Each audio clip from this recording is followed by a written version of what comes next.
என் மேல செருப்பு எரியணும்னு சொன்ன ஒரு நண்பர். அவர் தயவு செய்து 2 செருப்பு பாருங்க, அது 8ஆம் நம்பர் எரிங்க, என் காலுக்கு அதான் size.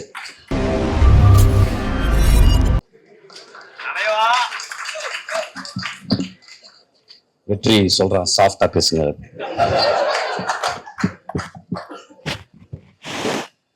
So I couldn't see the movie, though you sent the movie. நேற்று வந்து suddenly Vignesh called me to do a cameo role. It took nearly ஒரு half call sheet போயிடுச்சு அப்படி, so I couldn't see, sorry. I saw the trailer and it spoke volumes. You talk about bad girl and I'm being a bad man of Tamil Nadu here. It's very appropriate and I could see அந்த படத்தை பார்க்கும்போது ஒரு வெற்றிமாறன் போன்ற ஒரு ஆளுமைட்டு இருந்து வந்த எல்லா assistant டைரக்டரும் வந்து ஒரு டைரக்டரோட கூடவே இருந்து ஒரு ஒர்க் ஃபோர்ஸ் மாதிரி இருந்து சினிமாவை புரிந்து கொண்டு வரவர்கள் ரொம்ப கம்மி. என்கிட்ட சில பேர் இருந்தாங்க. அந்த வருஷம் நான் எப்பயுமே பார்த்துக்கிட்டு இருக்கேன். அவ்வளவு டெடிகேஷன் தன் குரு மேல. அந்த டெடிகேஷன் எப்படின்னு கேட்டா வந்து சும்மா ஒரு 2 வருஷம் இருந்துட்டு ஒரு படத்தை கத்துக்கணும் இல்லாம முழுக்க முழுக்க அந்த பெண் அந்த மனிதரை பார்த்து, குருவை பார்த்து நேசித்து அவன் எப்படி சினிமா செய்கிறான், எப்படிப்பட்ட சினிமா செய்கிறான் பார்த்து பார்த்து செதுக்கி செதுக்கி வளர்ந்த அந்த ஆளுமை இந்த படத்தினுடைய ட்ரைலர்ல தெரியுது. ஆக்சுவலி அதுக்காக அவருக்கு பெரிய கரகோஷத்தை நான் ரொம்ப பேசல, நான் பஞ்சாயத்தை பத்தி பேசணும் அதுக்கப்புறம். So some of the close-ups I watched. நிறைய பேருக்கு க்ளோஸ்அப்ஸ் வந்து ரொம்ப கஷ்டமான டிவைஸ். மணிஷ் சார் சொல்லியிருக்காரு வந்து ஒரு 10-15 இயர்ஸ் இருந்தா கூட director cannot understand where to keep a close-up அப்படின்றது. There are beautiful close-ups அந்த ட்ரைலர்லாம் பார்த்தேன். ரொம்ப ரொம்ப அழகான க்ளோஸ்அப்ஸ். அந்த பாப்பா கண்ணு ரொம்ப அழகா இருந்துச்சு, ரொம்ப ரொம்ப அழகா இருந்துச்சு. அந்த படத்தை பார்க்கவே தெரிஞ்சுது அது வீர் அடிச்சுக்கிட்டு என்னை மாதிரி தான் நினைக்கிறேன் ஆக்சுவலா. ஸோ நான் வாழ்த்துறேன், இந்த படம் நிச்சயமா நல்லா இருக்கும், எல்லாருக்கும் பிடிக்கும். இந்த மாதிரி படங்கள் தான் வரணும். அது வருஷம் எடுக்கும்பொழுது அது வந்து இப்போ நிச்சயமா பேட் கேர்ள் வந்து ஒரு ஆண் எடுக்க முடியாது. பேட் கேர்ள்னு ஒரு தலைப்பு வைக்கிறதுக்கே ஒரு பெரிய தைரியம் வேணும். So I really I wish her from my bottommost heart இந்த படம் வந்து மிகப்பெரிய வட்டி அடைன்னு கேட்குறேன். வெற்றிமாறன் எப்பொழுதுமே அது பெரிய ஆச்சரியம். ஒரு நிறைய சம்பாதிக்கிறதுனால அவன் படம் பண்றானான்னு தெரியல. ஆக்சுவலா அசிஸ்டன்ட்டுக்கு நானும் சம்பாதிக்கவே இல்லை, நிறைய படம் பண்ணிக்கிட்டே இருக்கான். ஆக்சுவலா எனக்கு ஒரு படம் பண்ண வெற்றி. ஆக்சுவலி வெற்றி வந்து ரொம்ப மெக்னானிமஸ். எனக்கு வெற்றியை வந்து எனக்கு அவ்வளவு காலங்கள் தெரியும். இன்னைக்கு கூட வெற்றி வந்து நீங்க வரணும்னு கால்ல இருந்து ஃபோன் பண்ணிட்டே இருக்கேன். ஆக்சுவலா வெற்றி ரொம்ப தேங்க்ஸ். வெற்றி வந்து ஒரு எக்ஸ்ட்ரானரி ஹியூமன் பீயிங், நிறைய பேருக்கு தெரியாது. நான் வந்து அந்த மேடையில் பேசும்போது சிரிச்சுக்கிட்டே இருந்த வெற்றி ஒரு டைம்ல திடீர்னு ரொம்ப அமைதியாகி மூஞ்சில கை வச்சுதான். அதெல்லாம் நினைச்சாங்க அவன் மூஞ்சி சுழிச்சிச்சு. இல்லை, வெற்றி என் மேல இருந்த ஒரு கம்பேஷன்ல he felt very bad actually. அதுக்காக வெற்றிக்கு ஒரு கிளாப் பண்ணணும்னு நினைக்கிறேன். ஆக்சுவலா Vetri is very very sensitive. Okay, coming back. Sorry கேட்கணுமா, பகிரங்க மன்னிப்பு கேட்கணும்னு வந்திருக்கேன்னா நண்பர்கள் தானே. சரி, okay. I'm going to take little time, Betty. Don't mistake me. Don't stop me. Actually, I think I should also speak from my heart and my pedestal. முதலாவதாக நான் நன்றி சொல்வது எனக்கு மிகவும் பிடித்தான பாடலாசிரியர், எழுத்தாளர், சிறந்த பெண்மணி தாமரைக்கு. தாமரை விமர்சித்து பேசியிருந்தாங்க. அதை வந்து ஒரு வார்த்தை சொல்லியிருந்தாங்க. அவங்கள்ட்ட முதல்ல நான் வந்து மன்னிப்பு கேட்கிறேன். ஆனா ஒரு விஷயம் சொல்லியிருந்தாங்க, வெற்றி என்னை இப்படி பேச வைத்துச்சுன்னு. 18 வருஷம் போராடி கொண்டே இருக்கிறேன் என் தாமரை சகோதரி அவர்களே. ஒவ்வொரு நாளும் பௌத்தனுடைய 10 நிமிடம் உன் மரணத்தை பத்தி நீ தியானி அப்படின்றாங்க. என் மரணத்தை பத்தி தியானித்துக் கொண்டே இருக்கிறேன். வெற்றி என் தலைமையில இருந்தா இந்நேரம் நான் பெரிய பெரிய ஆளுக்கெல்லாம் படம் பண்ணிருக்கோம். அதனால மன்னிப்பு கேட்டுக்கிறேன். 2வது, எனக்கு ரொம்ப பிடிச்ச மிகச்சிறந்த ஆளுமை லெனின் பாரதி. அவன் நீ விமர்சிச்சிருந்தான். அது வந்து தத்துவ ரீதியான விமர்சனம். அவனுக்கும் என்னுடைய ஆழ்ந்த வருத்தத்தை மன்னிப்பையும் சொல்கிறேன். அதுக்கப்புறம் ஒரு ஆக்டர், அவர் பேர் வெற்றி, அவர் பேர் அருள்தாஸ். அவர் ரொம்ப எனக்கு பிடிக்கும். அவர் மூஞ்சியை பார்க்கும்போது ஒரு பழைய தமிழ் உள்ள இருக்கும், ரொம்ப கருணை இருக்கும் ஒரு முகத்துல. அவர் கூட ரொம்ப நாள் ஒர்க் பண்ண நினைச்சேன். அவர் ஒரு 3 நாள் வந்து ரொம்ப கஷ்டப்பட்டு பெரிய ப்ராப்ளமாவே ஆயிட்டார் என்னை திட்டி ஆக்சுவலி. அவருக்கு என் மன்னிப்பை தெரிவித்துக் கொள்கிறேன்.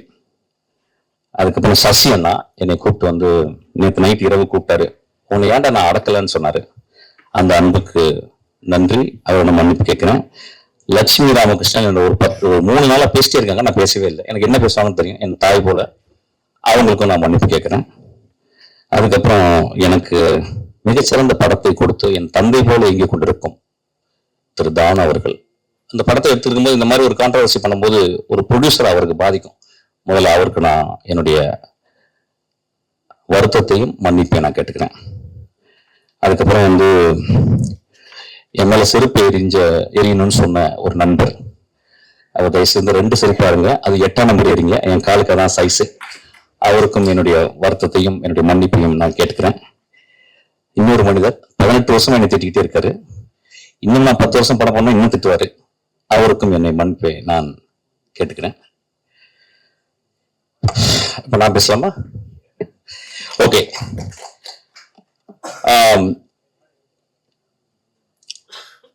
ஃப்ராய்ட் வந்து ஜோக்ஸ் அண்ட் அன்கான்சியஸ்னு ஒரு புக் எழுதியிருக்காரு.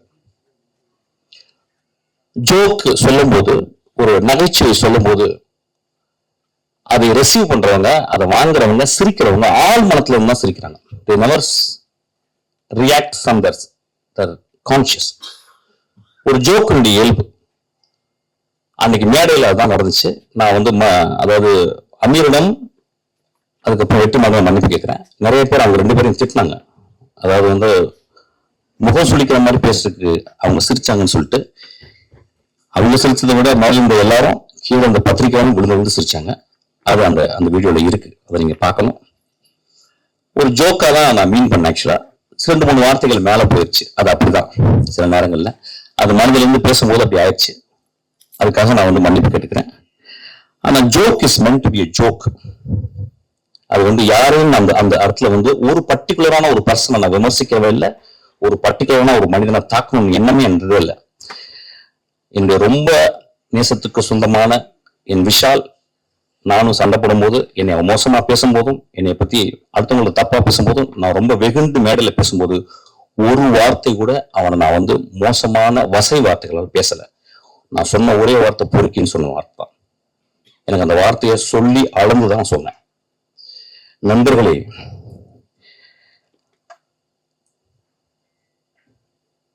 மேடையில் அந்த சொன்னாங்க, என்ன சொன்னாங்கன்னா, ஒரு மேடையில பேசுறதுக்கு நாகரிகம் வேணும்னு சொன்னாங்க. நண்பர்களே, ஒரு மேடையில, அது என்ன மேடைன்னு எனக்கு தெரியல, ஒரு அரசியல் மேடை அல்லது, இது வந்து கூத்து செய்யும் கலைஞர்களுடைய மேடை. இது அந்த கூத்து கலைஞர்கள் வந்து கிராமங்கள்ல போனீங்கன்னா, வள்ளி திருமணம் நிறைய நாடகங்கள்ல பாத்தீங்கன்னா, அந்த நாடகத்துல ஒரு 12 மணிக்கு ஒரு பப்பனும் ஒரு டான்ஸ்காரையும் வந்து பேசுவாங்க. அது தமிழகம் முழுவதும் தெரியும். அது ரொம்ப நாக்கூசுற வார்த்தைகள் பேசுவாங்க. அது ஏன்னா அது ஒரு மக்களுக்கு அது ஒரு விதமான ஒரு வெளிப்பாடு, அது ஒரு விதமான நகைச்சுவை. அந்த நகைச்சுவையின் அடிப்படையில் தான் அன்னைக்கு நான் பேசினேன். ஆக்சுவலா யாரையும் புண்பத்துன்னு பேசவே இல்லை. ஏன்னா ஒரு படத்தினுடைய விழாக்கு வந்திருக்கேன், அந்த படத்தை பத்தி நான் பேசணும். அந்த படம் என் ஆன்மாவுக்குள்ள சென்றுச்சு. அந்த படம் பெருசா ஓடிச்சா கூட எனக்கு தெரியல. அந்த படத்தினுடைய நடிகர்கள், அந்த படத்தினுடைய இயக்குனர், அந்த படத்தை தயாரித்தவர்கள் வந்து அவ்வளவு அழகான விஷயம் பண்ணிருக்காங்க. அது பேசணும்னு நினைச்சேன். அது பேசுறதுக்கு வந்து இந்த படம் நல்லா இருக்கு, இந்த படம் இப்படி இருந்தா நல்லா இருக்கும்னு பேசல, என் மனதில் ஆழத்துல இருந்து தான் பேசினேன். அது பேசுனது உங்களுக்கு வந்து பாதிச்சிருக்கு.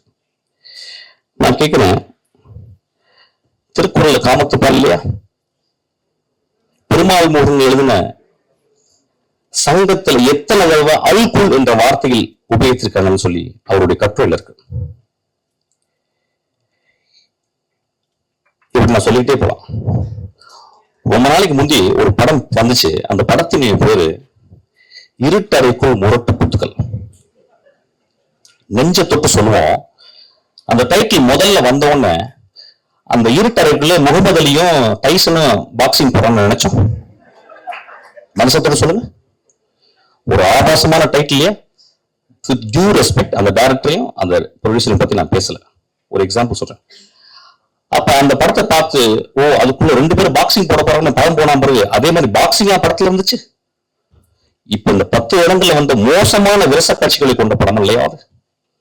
அப்ப என் நண்பர்கள் அந்த படத்தை பத்தி யாராவது விமர்சிச்சாங்களா? என் தம்பி விஜய் சேதுபதி, என் தம்பி தியாகராஜன் குமார் ராஜா ஒரு படம் எடுக்கிறான். அந்த படத்தினுடைய முதல் ட்ரைலர்ல தம்பி பேசிட்டே வந்து கடைசி வார்த்தை, அது வேணா இது இல்ல அது இல்ல அதுன்னு சொல்லி கடைசியில ஒரு வார்த்தை சொன்னா பாத்தீங்களா? அந்த வார்த்தை கெட்ட வார்த்தை இல்லையா? அன்னைக்கு நண்பர்கள் சும்மா இருந்தீங்களா? எல்லாரும் பாக்குறாங்கல்ல. 3 நாட்கள் என்ன கிட்டத்தட்ட 500 பேர் எனக்கு போன் பண்ணாங்க, நண்பர்களே, பெண்கள் போன் பண்ணாங்க நிறைய பேர். பத்திரமா இருங்க அப்படின்னாங்க. ஐயா என்னை பத்தி நீங்க சொல்லணும்னா என்னுடைய படங்களை பார்த்து சொல்லணும். என்னை பத்தி சொல்லணும்னா வெற்றிமாறன் இன்னைக்கு அழைச்சிருக்காங்கல்ல, அவன்கிட்ட கேளுங்க. என்னை பத்தி உங்களுக்கு தெரியணும்னா என் தந்தை போல ஒருத்தர் உட்கார்ந்துருக்காரு பாருங்க, அவர்கிட்ட கேளுங்க. நீங்கள் நேரம் வந்து என்கிட்ட போன் பண்ணி திட்டலாம், பேசலாம். எவ்வளவு 3 நாட்கள் எல்லா தொலைக்காட்சியில நான் தான் இருந்தேன். என் படங்கள் நல்ல படங்கள் இல்லையா? என் படங்கள் சமூக கருத்து சொல்லலையா? என் படங்கள் பேருந்து இல்லையா? நான் வந்து உடனே ஒரு பெரிய ஒரு ஆக்டர்கிட்ட போய் கதை சொல்லி நான் பெருசா வின் பண்ண நினைக்கலையா? நான் கமல் சார்கிட்ட போயிட்டு திரும்பி வந்துட்டேன். ரஜினி சாருக்கு எனக்கு சொல்ல வாய்ப்பு கிடைச்சது, நான் சொல்லாம வந்துட்டேன். படங்களை நேசிப்பவன் இல்லையா? படங்களையும் மனிதர்களையும் மனித இனங்களையும் பிராணிகளையும் இயற்கையும் நேசிப்பவன் ஐயா நான். எனக்கு நீங்க சொல்றீங்க வந்து ஆபாசமா இருக்கிறேன்னு சொல்லிட்டு. பிசாசு 2ல என் குழந்தை ஆண்ட்ரியா அவட்ட கதை சொன்னேன். அதுல ஒரு தாய்க்குள்ள பேய். அப்ப சொன்ன அந்த பேய் நிறைய விரசமா இருக்கிறா, அதுக்கு வந்து நிறைய நிர்வாண காட்சிகள் தேவைம்மா, நடிக்க முடியுமான்னு கேட்டேன். அவ அந்த கதையை கேட்டு சொன்னா, நடிக்கிறேன் ஏன்னா. நான் என்ன பண்ண, அதுக்கு ஒரு போட்டோ ஷூட் பண்ணேன். அந்த போட்டோ ஷூட் ஒரு பெண்ணால் எடுக்கப்பட்ட ஒரு போட்டோ ஷூட் ரெடி ஆயிடுச்சு. என்னுடைய அசிஸ்டன்ட் டைரக்டர் ஈஸ்வரி அனுப்புறேன், நானும் உள்ள இருக்கேன். அவள் அந்த பெண் அந்த அந்த அந்த அந்த மிகச்சிறந்த ஆக்டர்ஸ், அவ மிகச்சிறந்த ஆளுமை. அவ என்ன பண்ணா, என் நம்பிக்கையில, என் கதை மேல இந்த நம்பிக்கையில அவ அந்த ரூம்ல போயிட்டு அவ நிர்வாணமாக வெளியே வர வேண்டியது. நான் வீட்டு வெளியே போயிட்டு சிகரெட் பிடிச்சிட்டு நான் அப்படியே ஆஃபீஸ்க்கு வந்துட்டேன். அவ ஃபோன் பண்ணி எங்க சார் இருக்கீங்க கேட்டான். நான் சொன்னேன், அம்மா உன் நிர்வாணத்தை நான் காட்டி, என் படத்துல நான் காட்டி, என் படம் ஓஹோன்னு பெரிய பேர் வாங்கலாம், நான் ஒரு பெரிய பெட்ரோ ஆல்பனர் மாதிரி நான் ஒரு பெரிய பேர் வாங்கிடலாமா? ஆனா உன்னுடைய நிர்வாணத்தை காட்டி நான் படத்துல காட்டினேன்னா, போஸ்டர்ல காட்டினேன்னா, அதை பார்க்கும் இளைஞர் நான் பார்த்த பார்வை மாதிரி ஒரு இலக்கியமாக அந்த திரைப்படத்தை பார்ப்பாங்களா? விரசமா தான் பார்ப்பாங்க. அந்த காட்சி வேணாம்னு சொல்லிட்டு வந்தீங்க. அந்த காட்சி நான் ஒரு போட்டோ எடுத்தாந்து நான் போஸ்டர்ல போட்டிருந்தா இந்நேரம் அந்த படம் ரிலீஸ் ஆயிருக்கும். 2வது அந்த படம் வந்து கேன்ல இருக்கு. அந்த படத்தை பார்த்த ஒரு மனுஷன் வெற்றிமாறன் உட்கார்ந்துருக்கான். அதை பார்த்துட்டு சாயங்காலம் எனக்கு ஒரு மெசேஜ் பண்ணா, இந்த இரவு முழுவதும் என்னால பேச முடியாது, நான் காலையில போன்றேன் மெஸ்கேன் அப்படின்னு சொன்னான். அந்த குழந்தைக்கு, அந்த ஆண்ட்ரியா, ஒரு மிகப்பெரிய அவார்டு இன்டர்நேஷனல் லெவல்ல அவருக்கு ரெகக்னிஷன் கிடைச்சிருக்கும். அந்த படம் ஓடாம இருக்கு. நான் சினிமாவை நேசிப்பவன் இல்லையா? சினிமாவையும் சினிமா மேடையும் சினிமா மனிதர்களையும் நேசித்துக் கொண்டு இருக்கிறேன். எனக்கு அதை தவிர வேற வேலையே கிடையாது. நான் ஓனா நாட்டுக்குட்டி பண்ணேன். அது முதல் நாள் ரிலீஸ் ஆக விடல, உங்களுக்கு தெரியாது. அன்னைக்கு மறுநாள் நைட் ரிலீஸ் ஆச்சு. 10 நாளுக்கு அப்புறம் அதை டிவி ரைட்ஸ் வாங்க வந்தாங்க. அப்ப எனக்கு நெருக்கமான மனிதன், ஒரு பெரிய இயக்குனர், என்னை கூட்டு போய் உனக்கு நிறைய காசு வாங்கி தரேன் கூட்டு போனார். ஒரு பெரிய ரூமுக்குள்ள போனான் ஐயா. அவன் நண்பன். 20 பேர் நாங்க அந்த ரூமுக்குள்ள. 75 லட்சம் ரூபாய்க்கு நீ டிவி ரைட்ஸ் கொடுத்தா கொடு அப்படின்னாங்க. நான் சொன்னேன், ஐயா நான் ரொம்ப கஷ்டப்பட்டு எடுத்துருக்கேன், இந்த படம் நல்ல படம், ஒரு 2 ரூபாய் கொடுங்க. ஏன்னு கொடுக்க மாட்டேன் சொல்லிட்டே இருக்காங்க. அப்பதான் எனக்கு தெரிஞ்சது 20 தடியர்களை உள்ளே வைத்து என்னை மிரட்டி என்னை கையெழுத்து போட வச்சாங்க. 75 லட்சம் ரூபாய் கொடுத்தாங்க. அந்த திரைப்படம் அந்த சேனல்ல இது வரைக்கும் 80 வாட்டி ரிலீஸ் ஆயிருக்கு. அந்த செக் எடுத்து வந்து அவங்கள்ட்ட நான் கிழிச்சு போட்டுட்டு சொன்னேன், ஐயா நான் சென்னைக்கு வரும்போது ஒரு வெள்ளை பேப்பரும் ஒரு பென்சில் தான் எடுத்துட்டு வந்தேன். அவ்வளவு வறுமையான குடும்பத்துல வந்தவன். நான் கஷ்டப்பட்டு திரும்பி வருவேன். நான் கஷ்டப்பட்டு இந்த மாதிரி நடிச்சிருக்கேன். எண்ணம் அதுல 4 பேர் இறந்து போயிட்டாங்க. அந்த எனக்கு துரோகம் செஞ்சாங்க அந்த மனுஷன். அவன் ஒரு பெரிய டைரக்டர் இருக்கான். ஒவ்வொரு தருணமும் நான் துரோகத்தை அனுபவித்துக் கொண்டு இருக்கிறேன். எப்படி ஒரு சக மனிதனை பார்த்து என்னால மோசமா பேச முடியும்? பேசுறதுக்கு ரீசனா? பேச வேண்டிய கட்டாயம் ஐயா. ஒரு விழாவை வந்து அந்த விழாவெல்லாம் கூடி விற்கணும். எதுக்கு நான் கொட்டுக்காலிக்கு நேக்கரா நிக்கிறேன்னு சொன்னேன்? அப்படியாவது கவனத்தை ஈர்க்கணும்னு நினைக்கிறேன். இந்த படத்துக்கு நான் இப்ப பேசுறது அந்த அப்படியாவது இந்த படத்தை கவனத்தை ஈர்க்கிறது பேச. எனக்கு அவ்வளவு புத்தகம் 40 வருஷம் புத்தகம் படிக்கிறதுக்கு எனக்கு டைமே இல்லை. 40 வருஷம் படிக்க வேண்டிய புத்தகம் இருக்கு. அவ்வளவு மனிதனை நேசிக்க வேண்டியது இருக்கு. அவ்வளவு கண்டை நான் விசிட் பண்ண வேண்டியது இருக்கு. மன்னிப்பு கேட்டதுக்கு என்னைக்குமே நான் தயங்க மாட்டேங்க. உதிரி பூக்குள்ள ஒரு சீன் வரும், கடைசி சீனு. அதுல வந்து அந்த அந்த மோசமான மனிதன், அந்த ஈவில், அவன் கடைசியில சொல்லுவான் அந்த ஊர் மக்களை பார்த்து, ஊர் மக்கள் சொல்லுவாங்க சாவிடாம. அவன் சொல்லுவான், எனக்கு ரொம்ப வருத்தம், இவ்வளவு நாள் கெட்டவனா இருந்தேன், உங்களை நான் வந்து எல்லாரும் கெட்டவன் ஆக்கிட்டேன், அது ரொம்ப வருத்தமா இருக்கேன். நண்பர்களே, நான் உங்கள் முன் மண்டியிட்டு மன்னிப்பு கேட்டு உங்களை எல்லாரும் நான் கடவுளாக்குகிறேன். நன்றி.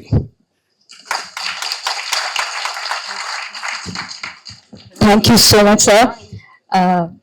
Soul stirring movies போல அது வந்து ஒரு soul stirring speech and thank you.